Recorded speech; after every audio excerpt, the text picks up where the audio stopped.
Good evening and welcome to Primetime News, coming to you live and direct from the Newsfirst studios here in Colombo. I'm Bandin Jai Singha. Let's now take a good look at the headlines. President explains stance on lands held by armed forces in the north. Japanese Defense Minister tours Trincomalee and Hambantota ports and the Trincomalee oil tanks. Senior leader of Indian BJP, Dr. Subramaniam Swamy, meets the former president in Madamulana. Government inquires from the banking sector on possibility of increasing the pawning loans by at least ₹500 billion.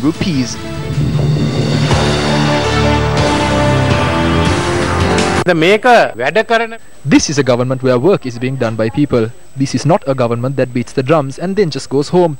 There is no need for that. Look at what we have done. There's Gamperaliya, Grama Shakti and Enterprise Sri Lanka.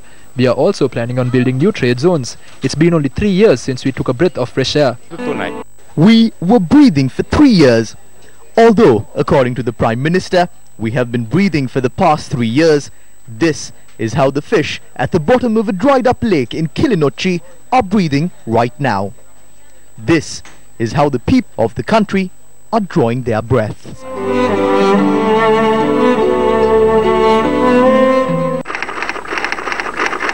A senior leader of the Bharatiya Janata Party in India, Dr. Subramaniam Swamy, met with former President Mahinda Rajapaksa this morning. Dr. Subramaniam Swamy paid respect to the remains of the former president's younger brother Chandra Rajapaksa, laid at his residence in Madamulana.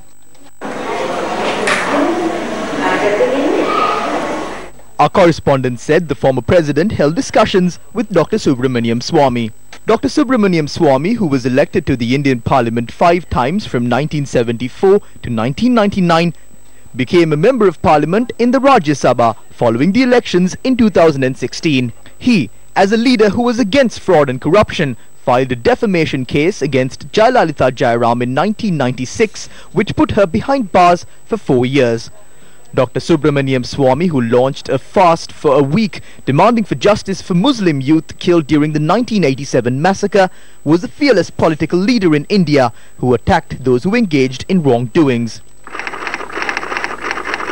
Dr. Subramaniam Swamy met with the former Maldivian President Mohammad Nasheed in Colombo.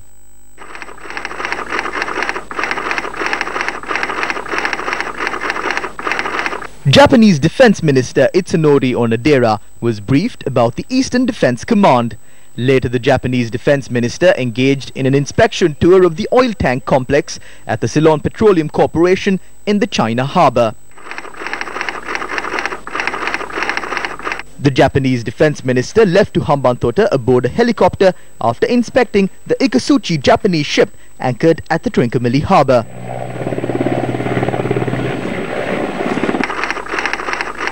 Itsunori Onodera has been serving as the Japanese Defense Minister since 2017 and is a member of the Liberal Democratic Party of Japanese Prime Minister Shinzo Abe.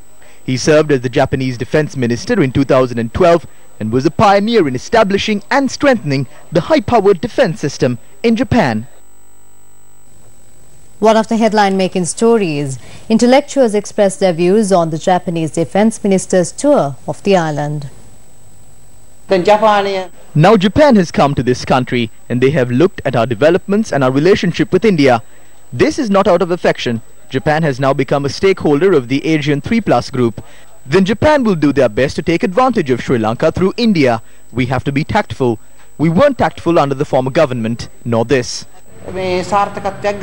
Especially Sri Lanka cannot neglect the fact that there is definitely an Asiatic rise, which means there is a rise of Asian countries such as China, Australia and especially Japan. So what Sri Lanka is now trying to do is engage with all these countries.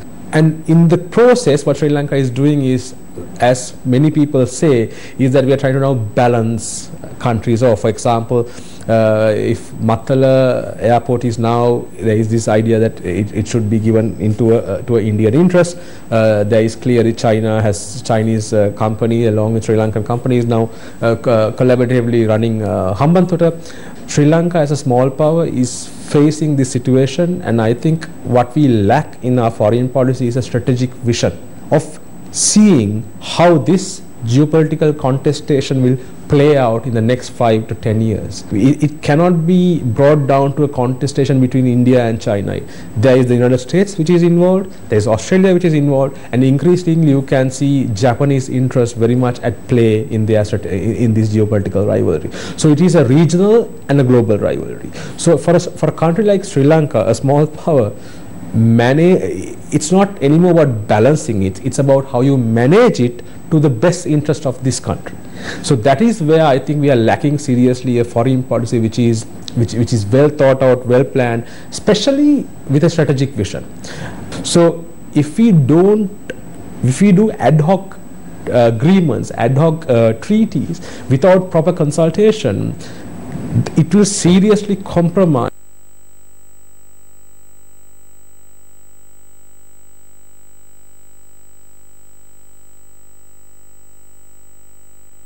which is a problem which should be addressed immediately. If not, what will happen is we will start succumbing to the geopolitical pressures faster. The general public of the country did not provide the mandate to the government for them to let foreign nations help themselves to geopolitically important locations of our nation. While all of these giveaways are done in the guise of investments, the government now plans on giving away the Palali airport, the cement factory in Kankasanthurei and the Mattala International Airport to India, the Colombo port, the Hambantota port and the Trincomalee port to Singapore, China and Japan. The rulers of this nation have to comprehend the geopolitical power struggle that is going on centering our nation. Malaysian Prime Minister Mahathir Mohamad said he plans to defer or cancel some $22 billion worth of Chinese-backed infrastructure projects after explaining his objections to China's leaders. US President Donald Trump's former personal lawyer Michael Cohen pleaded guilty to tax fraud, campaign finance violations and bank fraud in federal court in New York yesterday. The question at hand now is, who do they think they are to distribute these strategically important locations to foreign nations? Is this how they reciprocate the faith placed in them by the general public? Development of the Malay Fishing Port commenced today under the Uttarudivara Navodaya program. The event was graced by President Maithripala Sirisena.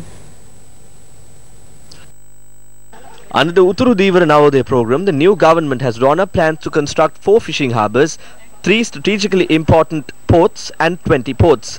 The first step of this program was the reconstruction of the Mailadi fishing port.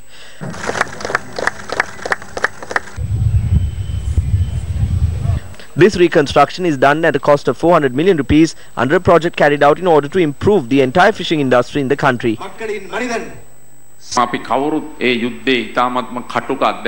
We have all experienced the bitter memories of war. All parties were affected by it. Therefore, our main aim and objective as the people of this country would be to ensure that terrorism does not raise its head again. We admit the pace of development is slow. No other president other than me has come to the north as much as I have. I come here every 3 to 4 months to look into your problems and offer expeditious solutions. Out of the lands which were used by the Tri-Forces during the course of the war, we have released 88% of them since 2009. There is another 12% left to release, and these lands should be given to the people. That is our stance. Not only in the north. If there is even an inch of land wherever in the country, it should be given to the rightful owners. I was told that there are several schools, including the Mailadi Mahavidyalaya, which have not been released to the people as yet. So I inquired into the matter right away and questioned the army commander about it. We ensure you, these schools will be released to the public within the next 2 weeks. අපි ඉදිරි සති දෙකක් ඇතුළත ස්ථිර වශයෙන්ම නිදහස් කරනවායි කියන එක තමුන්වන්සලට කියන්නට ඕනේ. The president also commented on the challenge faced by the country in combating drugs and alcohol. සමහර ප්‍රශ්න තිබෙනවා ඒ ප්‍රශ්න තමුන්වන්සලට විතරක් උතුරේ තිබෙන ප්‍රශ්න විතරක් නොවේ. There are certain issues that are not limited to the north. For example, drugs and alcohol. You all know we have implemented the death penalty on those who have been convicted for drug smuggling and racketeering. We will not pardon anyone who is caught while in possession of narcotics, regardless of whether it is marijuana, hashish or heroin. They will be given the harshest punishment, which is the death penalty. Among those who have been served the death penalty are 5 Pakistani nationals. There are quite a few women as well. I spoke to the new Pakistani government about deporting those 5 Pakistanis. We will carry out the law in the strictest possible manner. ඒ නිසා මෙවැනි කාරණා පිළිබඳව නීති අපි තදින්ම ක්‍රියාත්මක කරනවා රට වශයෙන්. A token of appreciation was presented to the president by the fishing community in the area. Later, the president held talks with area residents.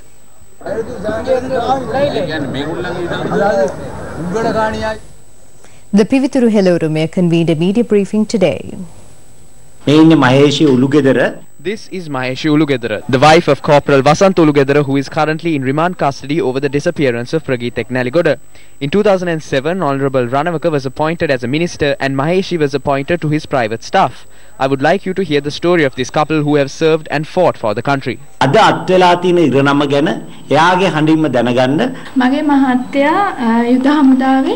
My husband is Vasanta Sudesh Kumar Ulugedara, who is an active service at the military intelligence. He was remanded on the 10th of August by the Homagama magistrate. The reason was that he is allegedly connected to the disappearance of Prageet Eknaligoda. But according to the B report submitted by the CID, my husband had travelled in the same bus taken by Prageet Eknaligoda in 2009. The CID included a charge of murder and produced a false B report and remanded my husband. The only connection my husband has to Eknaligoda incident is the fact that he worked at the Giritale camp at that time. The only connection to this is that my husband carried intelligence reports from Giritale to Colombo, that's all.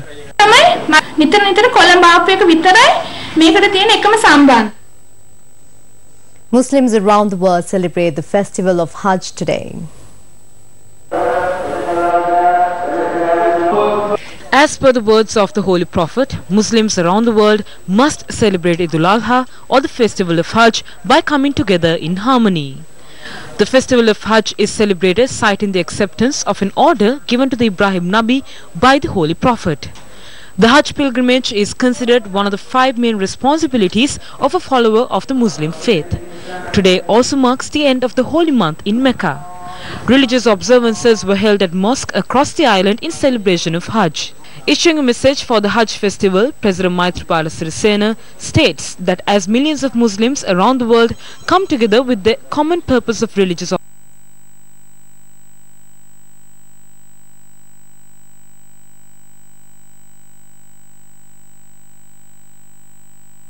wishing all Muslims of Sri Lanka and around the world who engage in Hajj pilgrimage to Mecca to deliver the message of equality and happy and peaceful Eid al-Adha.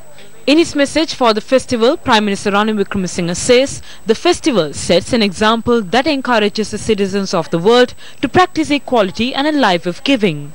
Opposition leader R. Sambandhan in his message says everyone should work for a future of happiness and unity. Leader of the National Unity Alliance Azad Saleh issuing his message on the festival says that we need the prayers of Allah to move forward as a society of brotherhood, equality and understanding. President Maithripala Sirisena has appointed a special commission to study the discrepancies in public sector wages and to formulate a national policy on the matter. The Special Salaries Commission appointed to increase the salaries of public sector staff and to do away with the salary anomalies has been gazetted by the President. The Commission comprises 15 members and is headed by former Senior Administration Officer S. Ranugge. H.G. Sumanasinghe has been appointed as the Secretary to the Commission. The Commission is set to consider the current anomalies in the state sector wages and make recommendations on how they may be overcome. In addition, the Commission has been asked to monitor recommended wage structure changes to the Sri Lanka Railway Department and to offer solutions on how to solve these issues.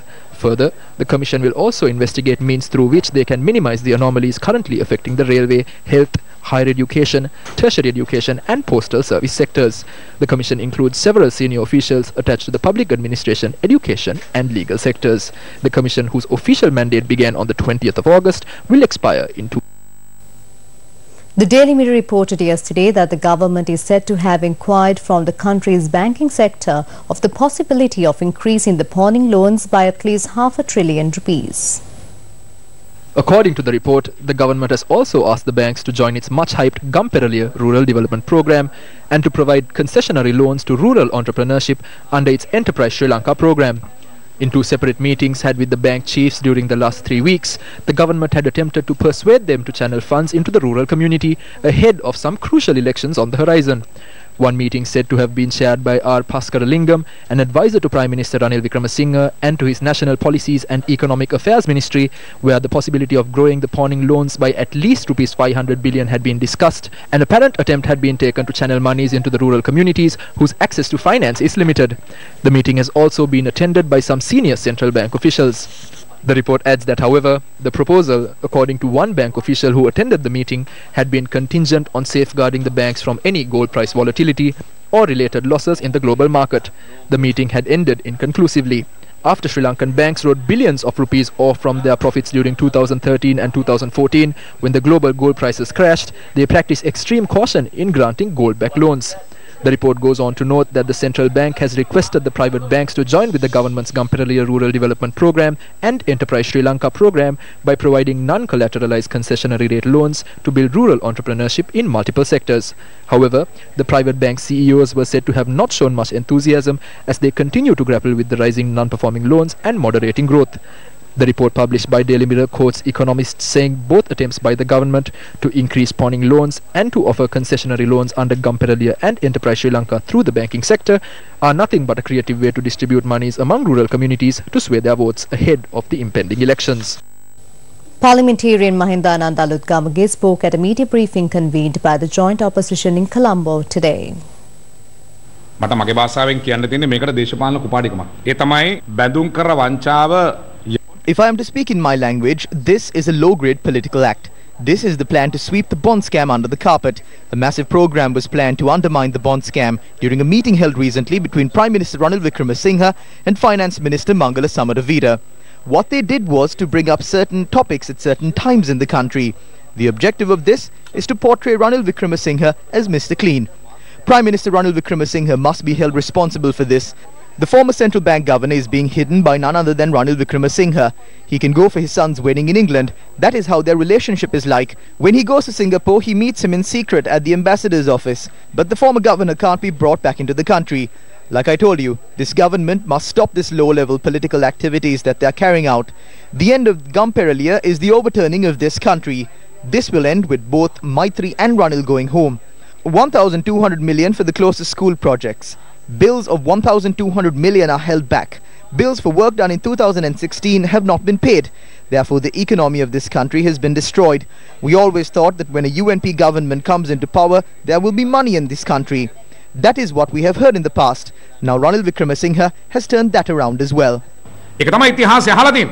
හැබැයි රනිල් වික්‍රමසිංහ මහත්තයා ඒකත් අනිත් පැත්ත පෙරළුවා. අපිට කැමති දැනගන්න මොකද මේ We would like to know what the Japanese defense minister is doing touring Trincomalee and inspecting it. According to information that we have received, an agreement has already been signed with America to use Trincomalee as a military base. The maintenance of this is to be given to India, Singapore and Japan. We would like to know what is happening here. Signing of these agreements without disclosing them is completely against our non-aligned policy. සම්පූර්ණයෙන්ම අපේ නොබැදී ප්‍රතිපත්තියට විරුද්ධයි.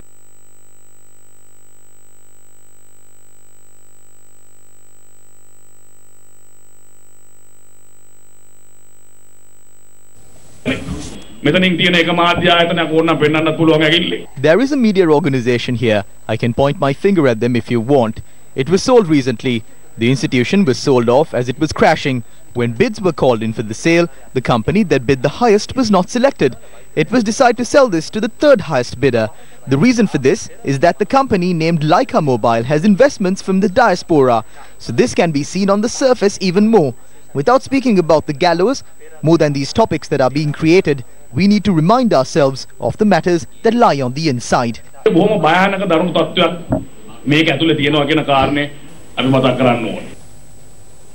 Deputy Leader of the United National Party, Minister Sajid Premadasa, addressed the National Sales Congress Award ceremony in Colombo yesterday. The event was organized by the Sri Lanka Institute of Marketing. Whilst success is laudable, memorable and scintillating, one has to have the courage and the backbone to turn back and pay attention to the rest of the society who have been left out. Those who have lost out in the system have to be looked at. It is a universally accepted truism that the free market capitalist approach is the best methodology and mechanism to create wealth. However, we need to be cognizant of the externalities and social costs that are byproducts of the system. Therefore, government and corporate sector benevolence is of utmost importance in order to redress the grievances of the society, to ameliorate the imperfections and anomalies which are the sad byproducts of this system. It must be concluded that full-blown thoroughbred capitalism is not the order of the day. A just and fair society can only be established through systems, structures, and procedures that are based on benevolent capitalism. This incident transpired at the Kandalma Reserve today.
Muda. Ani thaga. Ani tega. Hanga pun. Tama ta dok. Muda tani. Muda tani. Hanga pe diba. Koi du bole. Koi de.